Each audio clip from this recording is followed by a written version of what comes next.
प्रातः काल में आप सबका स्वागत है।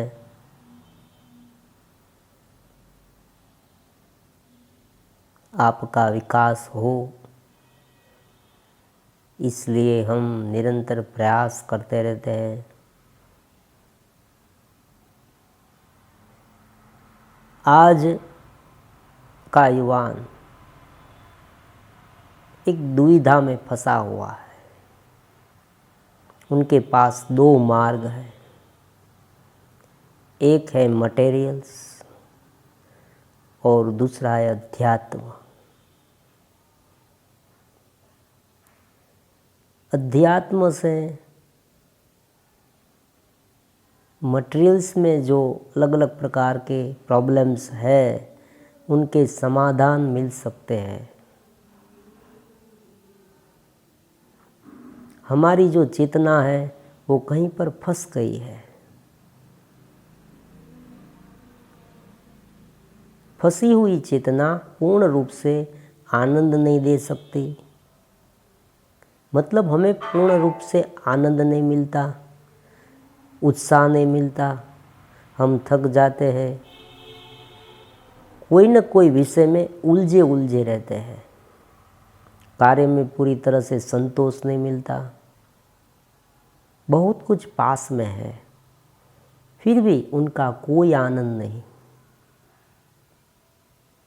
ये इसलिए होता है कि हमारी जो कॉस्मिक एनर्जी है, जो चेतना है, जो हमारा अपना स्वरूप है, वो हमें पूरी मात्रा में उपलब्ध नहीं, कहीं न कहीं फंस गया है। कोई न कोई ऐसे विचारों से, कोई ऐसी दुविधा से, कोई भय से, किसी की बात पर सम्मोहित हो गया है। अगर अध्यात्म को ठीक तरह से समझा जाए तो ये एक स्वतंत्र मार्ग हो सकता है।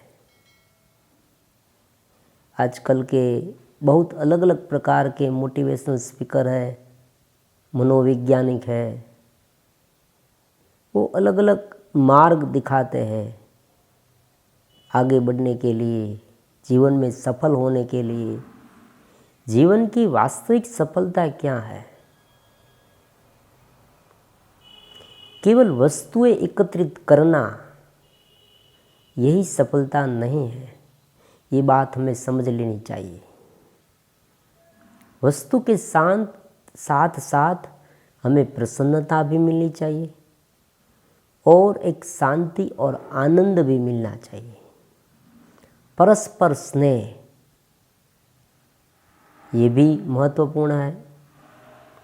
आप किसी के साथ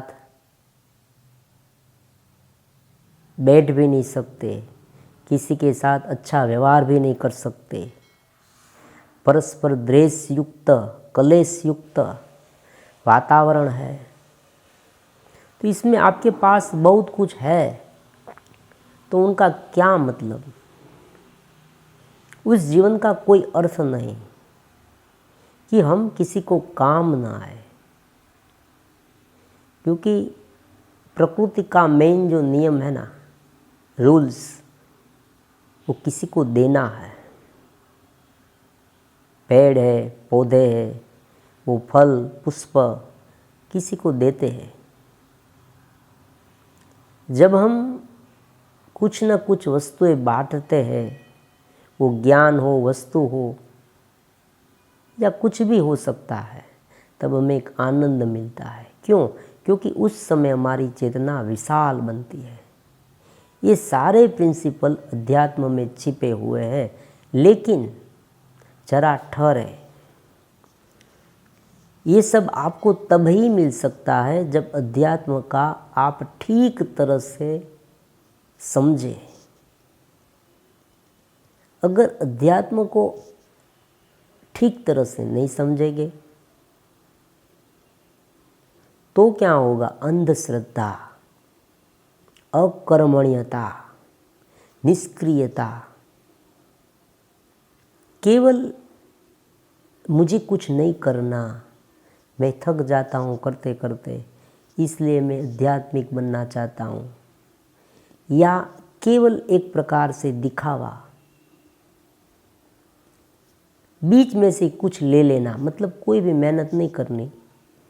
कोई संत है, कोई फकीर है, कोई बाबा है, सन्यासी है, उसने कोई भस्म दे दे, उनकी चेतना का लाभ हमें मिल जाए, सब कुछ हो जाए, ये सब बातें, अगर ये 3-4 बातें अगर अध्यात्म में से आप हटा दें तो ये राम बाण इलाज है विकास के लिए।